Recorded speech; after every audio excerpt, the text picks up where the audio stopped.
live now? Yes, we are. Yeah. Hi, hello, welcome to all the Australia followers. We are back with the Immigration Live. So here we are with Global Vision Migration, and we have Shaurabh with us. Hi, Shaurabh, how are you doing? Very well. Thanks. Thanks. Yeah. Thank you, everyone. Yeah. So before getting into the questions from our followers, so how was your week been, Mr. Shaurabh? Yeah. So far, the week's been, quite okay so far. And yes, we are back. I know, like, in the last 2 weeks, I haven't been doing live sessions, and I know people Yeah. do eagerly wait for live sessions at 8 o'clock. So apologies for that. And certainly, we are back again today after a fortnight of a break. And Yeah, a then couple of today we'll weeks. be certainly, we'll be discussing about permanent residency options, employer sponsored visas, and we'll talk about a bit about what the new financial year is going to be like for a lot of people, especially the 189, because a lot of people wants to know about the independent permanent residency, because we are expecting that invitation round's going to happen very soon, before in the next 5 days. It hasn't happened Okay. yet so far, so we'll talk about those as well. And as everyone knows that this session normally ends at 8:45, so we have only 30 minutes. So if you any of you guys would like to leave a comment, leave any general inquiry, etc., make sure you do post your comments right here. Do share it with your friends and your family. We might discuss something that might not be beneficial for you, but it could be beneficial to your friends or family members as well. And yes, so we do talk about, if you have any questions about any other particular circumstances, you can actually send us a message. And if anyone wants to keep anonymous and they want their answer as well, they can actually send me a that's a WhatsApp number, 0430081804. That's actually our number available on WhatsApp as well. So if anyone wants to ask me a question or anything, they can actually send a Yeah. WhatsApp So message on that number, and then I will read that answer out for you. I won't say who that person is. We'll keep that anonymous for you. yeah. So let's get in the questions. Thanks, Shaurabh, for giving a lot of information for the viewers. So here is our first question, and the question is from Mr. Rakesh. Hi, I'm on currently 482. How long it takes for PR? Okay, so that's actually that's exactly what we're going to discuss about. What are the PR pathways, for employer sponsored visas? If someone's on a 482 visa, what else they can do? What other options available to them? Say, for example, we'll also talk about professional year as well. Like, a lot of people are asking questions about those stuff, so we'll talk about those stuff as well. And make sure you do share with your friends and families. And if anyone doesn't have a question, just say hi, so and your location, so we know exactly where you guys are watching us from. So yeah, just so that just we Yeah, know guys, where you guys all are. as Saurabh told, please do share this with all your friends and your family members. So it might not be helpful to you at this point, but it would be definitely helpful for someone in your connection. So please do share this live with your friends. So it might help to them in an extent. And please do comment all your questions in the comment box. So we will answer all your questions. So as Mr. Saurabh told, in the next 5 days, we might see rounds of 189. So please do follow uh, the live, so you'll get more updates on 189 as well. So please do comment your questions. So yeah, there are people who are already started putting their questions in the comments box. So we'll start answering these questions. So let's begin with the as I normally say, that we always discuss about the recent news. So as everyone knows, this morning, Minister Giles, he has actually put a media release as well, that they are actually going to increase they're going to faster, they're going to be implement faster processing of a lot of visa applications.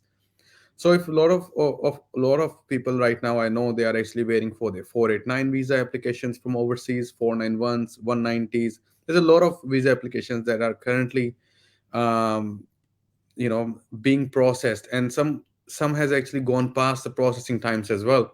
And I know it is quite frustrating for a lot of people, because they have been left in a limbo. They don't even know what's going to happen, how long do they have to wait, etc. So that's exactly what the department is actually planning to do. Is they're gonna maybe hire more, increase their human Yeah, resources, etc. staff. Exactly, and then they might be able to, decrease the processing time of those visa applications. That means that they're going to have a faster processing the visa. People might be able to get the quicker visa grants, etc. So that's exactly what we are hoping that we might be able to see in the coming future. So that's a good news. That's actually a very Yep. good news today. For the offshore The applicants, you mean, or Yes, for everyone? for the it It's will be more a for good everyone. news.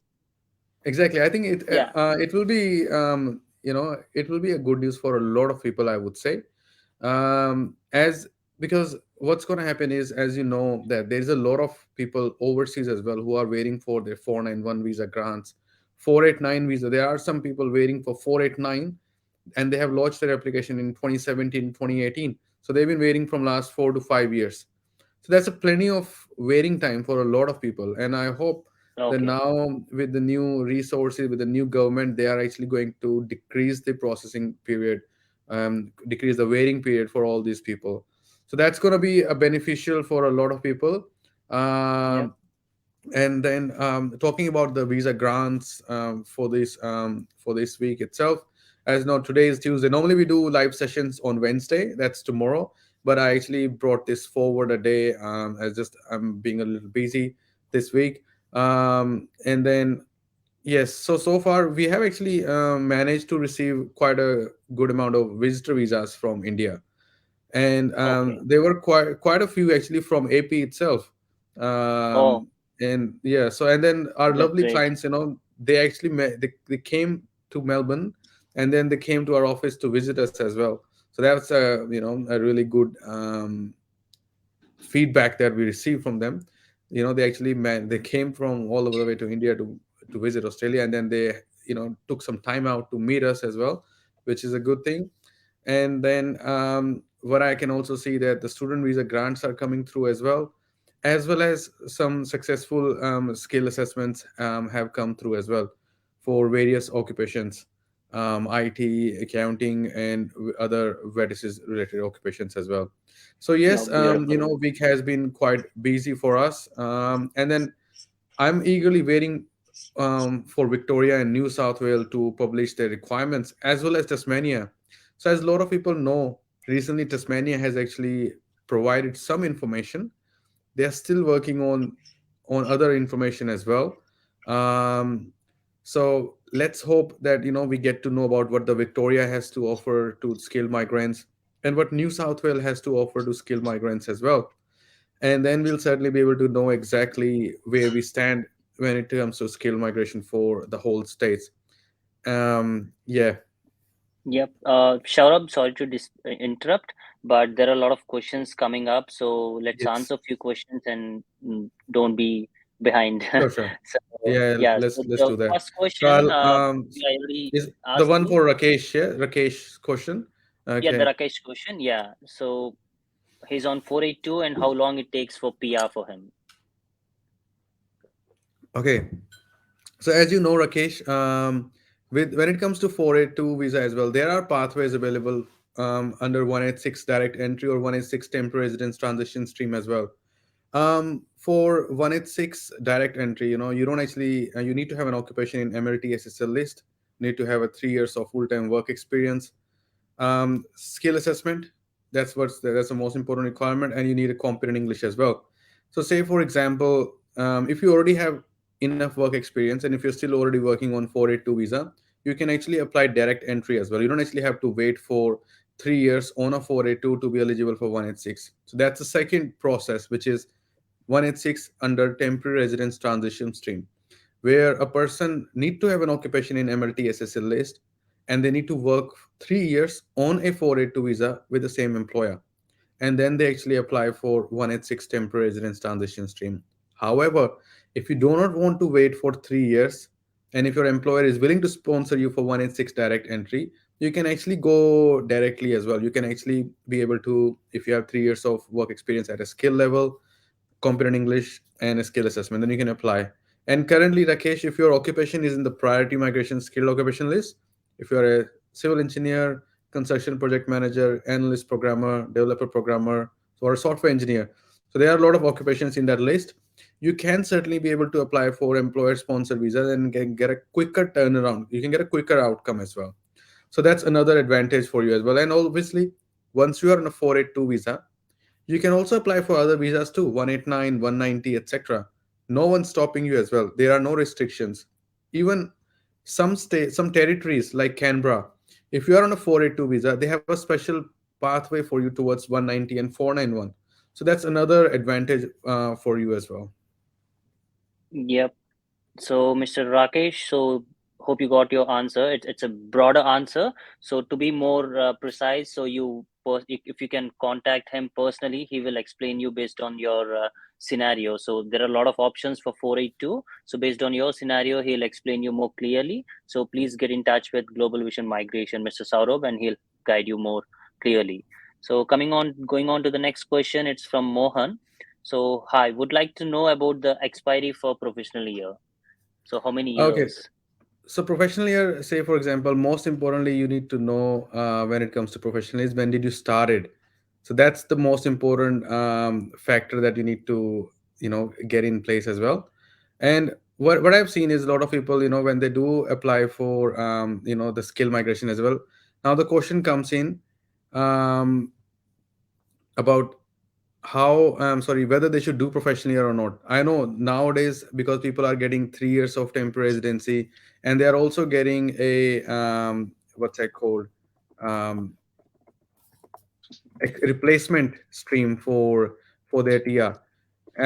So that's important. Now I actually want to talk about that particular, like, um, why people need to, if you are getting your professional year, if you are getting your extension for another 3 years. Some people have been lucky because they were overseas for only a period, only for say 1 month before the lockdown started, and they managed to get back into onto the flight and came back to Australia. Now they're gonna get another 3 years of TR.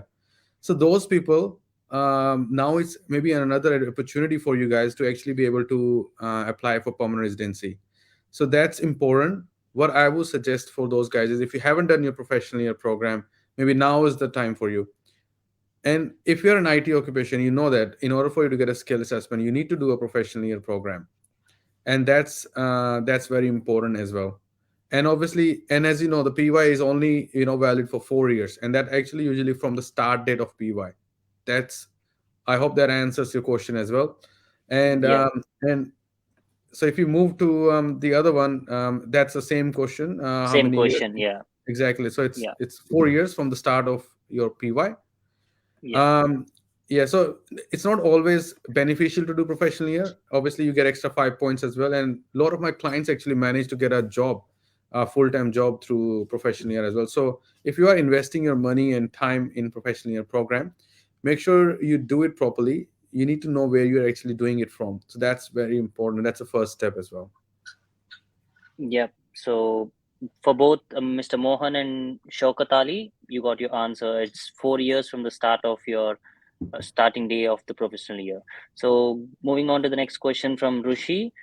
Just a question regarding 485 replacement visa. One of the eligibility criteria says we need to either have a 485 visa currently or any other substantive bridging visas.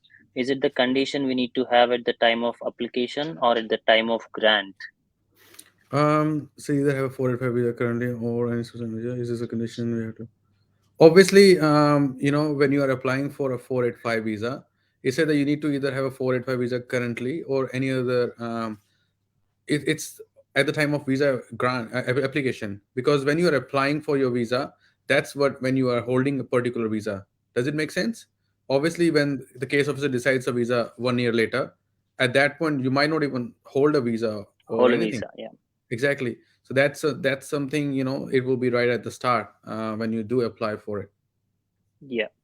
So it's just when you're applying for the visa, you just need to have a visa with you. So moving on to the next question, it's from Shaukat Ali. Does Tasmania accepting 26311 computer networking and system engineer? Yes, Tasmania has clearly said that they are actually accepting any occupations if it's eligible. What does that mean for you is, so if, for example, if you are applying for, I just quickly let everyone know, a lot of people are do confused, I guess, because they're not sure whether their occupation is actually eligible for 189, 190, or 491. And so for 189, say for example, your occupation must be in the MLTSSL list, which is medium to long term skill shortage list. For 190, your occupation can be on medium to long term skill list, and also can be on STSO list, which is short term skill occupation list. And now the other one, which is the 491. 491 also have two options. That's very important. It's a state sponsor and a family sponsor. If you are applying under a family sponsor, you must have an eligible relative living in a designated area of Australia, and their occupation and your occupation actually must be in the MLTSSL list as well. However, if you are planning to apply under a 491 state sponsored option, then your occupation can be in MLTSSL list, can be in STSOL, can also be in ROL list as well. So that's very important, guys. As Tasmania said, your occupation needs to be on the eligible list. That means that your occupation, which is computer network system engineer, is an MLTSSL list occupation. That means it is eligible for you to apply under 189, 190, or 491. So yes, Tasmania will be accepting this occupation. Yep. So the next question is from Mr. Sai Kiran. Hi, I have done my master's in University of Tasmania related to mechanical, but I done my master's by staying in Melbourne. Now I want to move to regional. Is Tasmania is better place to move to regional? If I move to Tasmania, if I don't get related job, may I eligible to drop 491 visa in between 75 to 80 points because I have Tasmania master's degree. Okay, so when it comes to Tasmania state migration, as you all know, the Tasmania has did publish their requirements. However, they haven't published all the requirement. They haven't started accepting applications yet. So whenever the state normally does that, my recommendation to you guys is you need to hold on to your horses, get your PT score and everything sorted first, and then only look for whether to apply for the state nomination or not. Because right now Tasmania hasn't opened to everyone. They haven't actually published everything yet. What does it mean is that the state is still in the interim phase. They are still working out with their stakeholders, etc., to see whether they're going to keep the same requirements, or they're going to polish them a bit, etc. So be very careful. Do not just jump the guns, and then say that I'm moving to Tasmania because I've studied from there, etc. Hold on to it. I would suggest a lot of people to wait until mid-August, because by then every state would publish their requirements, especially New South Wales, Victoria, etc. And then we can certainly see, if the requirements is better for you, then you should relocate to that particular state, etc. What if you might not even have to, and Victoria might organize something better? So wait until mid August to be actually have a proper clarity on exactly what the Tasmania government or what the Victoria or other states have to offer. Yep. So Mr. Sai Kiran, as Mr. Saurabh suggested you, so just still wait for some more time and see all the requirements from all the states. And based on that, take your decision.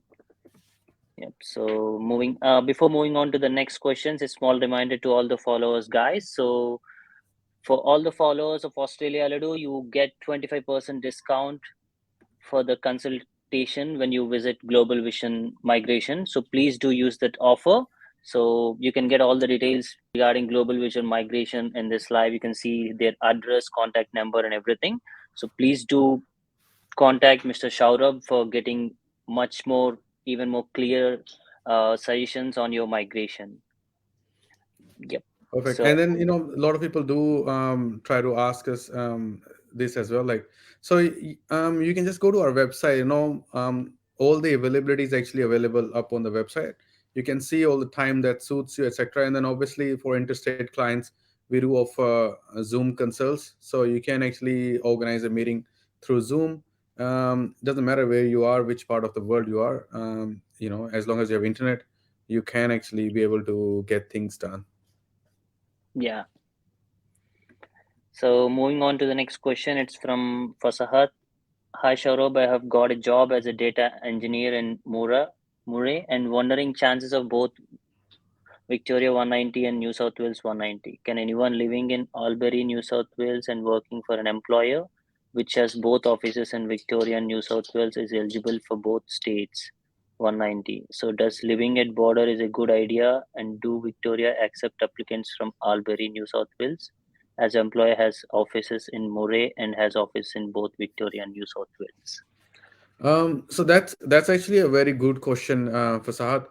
As I know, Victoria and New South Wales, there are these two border towns, Wodonga and Albury. So Wodonga falls in Victoria, and Albury falls in New South Wales. New South Wales government and Victorian government are quite, flexible with people living in that particular area. Um, so what do I suggest you is, yes, that's actually a very good opportunity. However, New South Wales and Victoria has not published their requirements yet. So I would suggest you to just give it a bit of more time, and then they might be able to certainly be able to see exactly what can be done. Because I'm hoping Victoria actually did send an email out last week explaining that they are actually in the process of they're just awaiting some nomination allocation, and then they will be able to publish the requirements, and they will start accepting applications for the new financial year as well. However, we haven't heard anything back from New South Wales government yet. So I'm hoping that Victoria and New South Wales, they might publish the requirements together. But as you all know, in the last financial year, New South Wales was the state that actually delayed the requirements. So let's hope for the best for this financial year. As there's a new government as well, they might push every state to open up for the skill migration. And as you know, currently there's a staff shortages as well. So state governments are actually currently would be using skill migration as a pathway to actually secure employment. Recently, I've also heard about Western Australian government as well, that they are actually organizing a plan to connect the Western Australian employers with the offshore skill migrants. So that means that it's or onshore migrants, depending upon the criteria, etc. So as you know, the state governments are quite happy to use the skill migration pathway to help local employers get the employees. So that's another advantage as well, guys. So make sure you do take advantage. Once we do have more information, obviously I would certainly organize a live session and explain you guys as well. So let's Yep. move on to the next one so far. Yep. So the next question is from Nitin Upadhyaya. So what will be the cutoff for construction project manager against 491 visa? I had applied EOI on 13th March 2022. Okay, so Nitin, as you know, you have applied for 491 visa. If you can also let us know whether you have actually applied for 491 family sponsored or a state sponsored. Because if you have applied for state sponsored, you would need to satisfy the state criteria. And some states would also invite construction project manager at a lower points as well. So that's another advantage of being a construction project manager. As say, for example, Canberra is the territory where with the construction project manager, they actually have highest number of allocations, that they would be even sending invitation up to 15 for construction project managers every month. So that's actually a very win-win situation for CPMs out there. Um, because you already have a skill assessment as a construction project manager, that means that you already had relevant work experience. I would also suggest you to look for employer sponsored visas as well, where construction project manager is actually a priority migration skill occupation list, and it's an MLTSSL list occupation as well. And we have recently received a 186, and that's a direct PR for a construction project manager, and that only took like less than 3 weeks. So I would suggest you to look into those options too, rather than just aiming for 491. Yeah. And the next question is from Mr. Prabhas. Hi, I have done masters in IT. I couldn't find any job right now. I'm doing internship through my professional year program and my visa expires in December. So what will be my best option for future? Okay. So say for example, if you have studied IT, masters in IT, and a lot of people I've seen, they also have bachelors in ECE, bachelors in Triple E. I would suggest them, if any of our viewers who are currently watching and you're on a student visa, you recently came to Australia, and you already have bachelors of electronics and communication, you had bachelors of electrical and electronics engineering or bachelors of telecom, any engineering qualification, you need to get your skill assessment done right away. Do not wait until you finish your qualifications or you get on your TR, etc., and then be eligible. No, do not wait until then. Apply, get your skill assessment done right away, because most of our clients, they when they are actually on a student visa, they manage to apply, either get a 491 or 190 invitation. So those people like yourself, Prabhas, you have done IT, so you already got an IT skill assessment based on your professional year. Once you do finish that, and then you would get 8 each, nati, etc. So you'll be sitting around 90 points. If you don't have 1 year of work experience, you won't get 95 points. And there are already so many people in the same boat as yourself. Why don't you use your bachelor's qualification and get a skill assessment done as an electronics engineer, telecom engineer? Electrical engineer is a very good occupation to get the 189 invitations, guys. That's very important as a non-pro rata occupation. So as you know, there are 16,000 places available for 189. That means that the government will start inviting people very soon, and you need to be, if you are not ready yet, the thing about 189 is, the earlier it's on the first come first serve basis. The longer you wait to apply for the EOI for 189, the lesser your chances of getting invitation. So that's very important as well. I hope this answers your question, Prabhas. Do not just consider keep one option for permanent residency. Make sure you do have consider multiple options as well. Yep. So, and his question is also about the visa as well. His visa is expiring in this December, so he's asking about what's his So, best options so for the future. there are plenty of visa options available as well. What we need to exactly see is, how much experience do you have? Do you have an employer? Are you working in your own field? Are you managed to get an employment in a critical sector? So those kind of questions that are currently unanswered. Otherwise, there are plenty of visa options available as well. So in that particular scenario, Prabhas, I would suggest you send us a WhatsApp message on the number below, and certainly our team would certainly be more than happy to get in touch with you and explain you the options that are actually available to you. Yes, so hope you got the answer, Mr. Prabhas. So please text him through WhatsApp so he can guide you more clearly based on your situation. So more questions to be answered in your situation. So just talk to him and he can guide you. So moving on to the next question, it's from Zarina Sheikh. How long they are giving for replacement visa 485 for So master students? for master student, obviously they're getting 3 years, as it's started in the last year as well. So that, I hope that answers your question. Yeah, it's about the replacement visa, so Yes. it's three Yeah, years. Yeah, yeah. replacement. Yeah, they're giving them the similar period as well. Okay. And the next question is from Yendapalli Satish Chowdhury. For pharmacy students, is there any future in Australia? If pharmacy student, there's a very good future for pharmacy students, especially who are actually employed in their field. Even if you're not employed, you will need to clear the pharmacy exam. People know that that exam is not that easy as well. But people who manage to clear their exam, they get a skill assessment and as a pharmacist, and then they can apply for state nomination 189, 190, etc. So sky is the limit. And then even though if you don't clear that exam, if you have experience as well, you can get a skill assessment as a retail pharmacist, industrial pharmacist. So there are plenty of options available for pharmacy students as well. Yep. So, and moving on to the next question, it's from Zarina Sheikh. What are the chances for computer networking system engineer with 90 points? So Zarina Sheikh, Um, it's better if you mention it more clearly. Is it 189, 190, or what is it exactly? Or Perfect. So, Zarina, what I would suggest, 90 points is actually, as I discussed before, uh, 90 points is quite easy to obtain. Once you get 8H, PY, and NATI, you're sitting at 90 points. That's exactly where you are. What matters is the extra 5 points with a 1 year of work experience. And if you not manage to get that, obviously you will be in the same boat as thousands of people who are currently sitting at 90 points as well. You can actually go onto the skill select website and you can see the data at how many invitations are actually in the system at 90 points for computer network system engineer. You'll be surprised. There are thousands of people already there. There are some people been waiting from last 2 years on for the invitation. However, what matters is if you do manage to get an employment, that's exactly what matters, so that you can actually go with the state sponsor option, etc.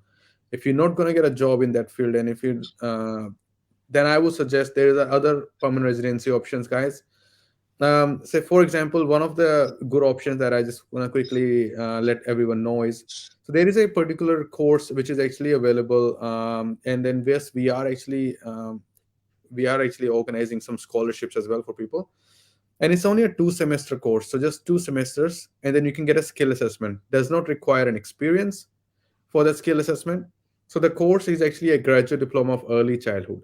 How does it work is, say for example, for anyone, doesn't you don't have to have teaching qualification. Okay, if you have studied bachelor's of IT, bachelor's of accounting, bachelor's of whatever it is, and you came to Australia, or you studied bachelor's in Australia, or if you studied master's in Australia, you can actually do this course on your TR. And then this is only a 2 semester course, and it also has 60 days of supervised teaching. So that's the first requirement to get a skill assessment, and the skill assessment is done through AITSL, which is Australian Institute of Teaching, Schooling and Leadership. So that's a course that you can do, 2 semester course, and then you can get a skill assessment as a early childhood teacher. Plus you would also need to provide some English proficiency requirements. There are two options for that. Number one is either you need to get IELTS academic of 8778, 8 in listening, 7 in reading, 7 in writing, and 8 in speaking. If you manage to crack that score, that's good. You can go ahead and get the skill assessment done. If not, then you need to show that you have 4 years of bachelor level above qualification, either bachelor's qualification in Australia, UK, Canada, US, New Zealand. That means in the English speaking countries. So what does it mean for you? A lot of people study, if you have studied 3 years of bachelor's of IT or accounting in Australia, then you can actually be able to do this 2 semester course. That's 1 year course, and then you can actually get a skill assessment done. If you haven't bachelor's level qualification in Australia, then you can do master. You already in masters here, 2 years. You can do 1 year of this course and just do a grad dip of business, etc. That's 4 years in total. You already have a 3 years of TR now, so that's a very good option for a lot of people as well. The reason why I'm pushing for this particular course is because every suburb has around 3 to 4 childcare centers as well, and this sector is actually in a dire demand. That means that, as you know, few weeks ago, New South Wales and Victoria has actually introduced free childcare. That means, and they have also Victoria in a few months ago, Victoria pledged that they are going to invest $5 billion into this industry for the next 10 years. That means the demand is so high right now, but there are no supply. That means that if there is a high demand but there is no supply, that means the people might be getting invitations at a lower points. As you know, currently accounting, the opposite happened. There were no demand, but there was too much supply. The points went up. So this is now is the time.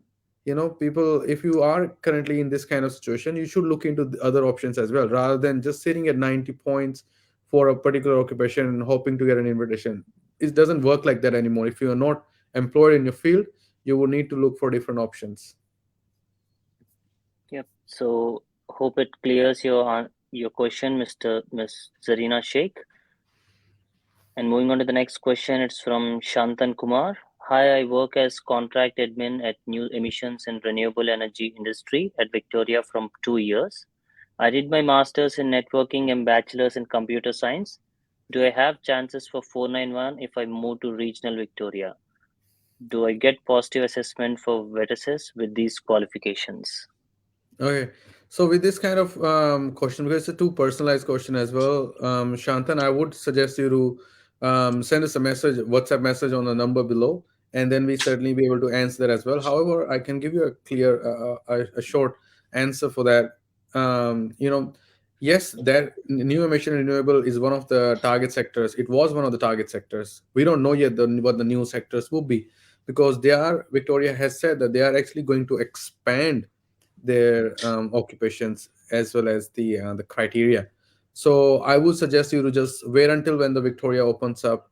And in terms of your skill assessment, as you know, contract administration administrator is actually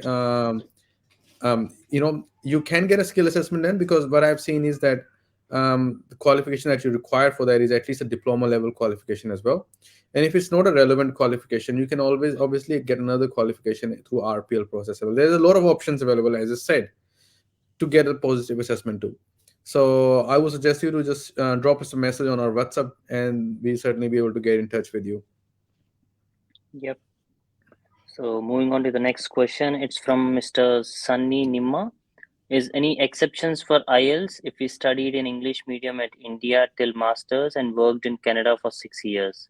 Is any exception for Indian citizens based on the above for 186 direct stream visa? Also, do I need to do skills assessment for both education qualification and work experience?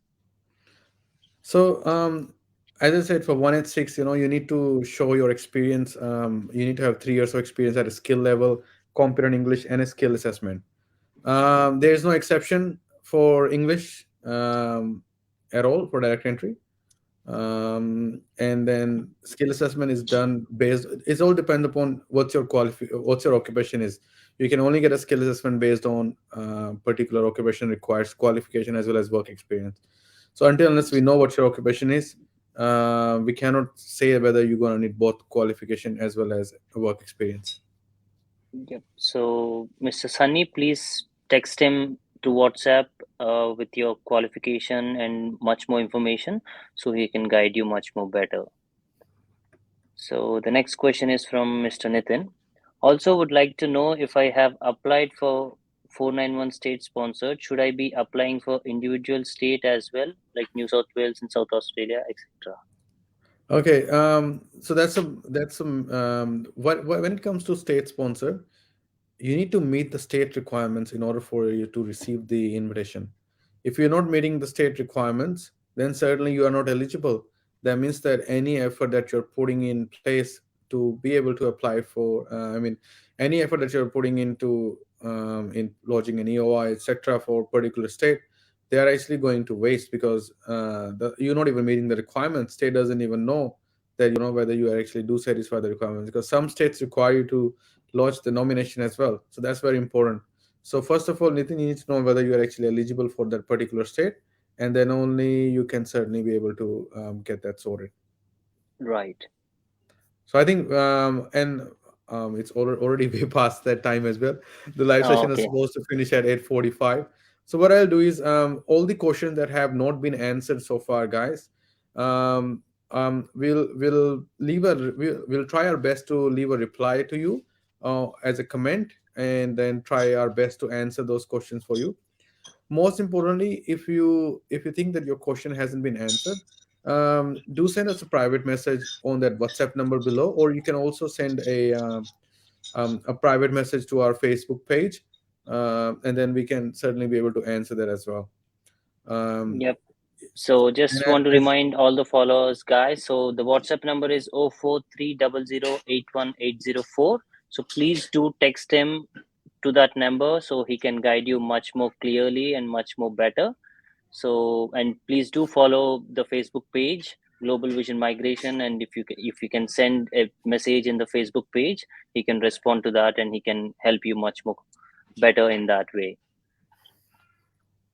Perfect. Well, So thanks, Vivek. Today was, no worries anytime. Vivek's first time Yeah, this to is my host the first live, session. guys, so I'll make it much more better in coming sessions. And sorry, Saurabh, if I did any mistake in this live, so please No, no, no. excuse It's me. totally, you were perfectly fine, and thanks for organizing this lovely session. And most importantly, we just want people to be more engaging. And I've seen people are very, um, you know, um, are Yes, yes. nowadays. What I've seen is people are very informed.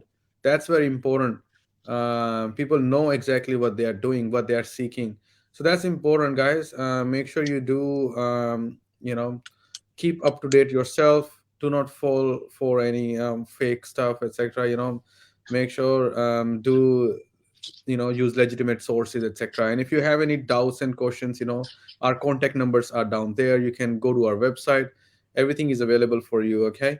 um and also, so I'll be in Canberra next week, guys. So if any of our Canberra residents, if you're watching, feel free to come down to our office on Thursday, Friday, and I'll be available there for you as well. Yeah, so that's a great opportunity for all the Canberra, Australia to follow us. So please do visit his office and you can talk to him in person, and it will be much more better in getting more suggestions from him. So don't miss the opportunity. So thank you, Mr. Saurabh, and thank you for all the followers. And very big sorry for few followers whose questions were not answered. So please feel free to contact him through the WhatsApp number given below. So he will answer all your questions. Thank you so much for all the followers for participating in this live, and thank you, Saurabh, for answering all our followers' questions. All right, thank you, And everyone. It was a lovely session. yeah, thank you. Signing off for today. See you the next week.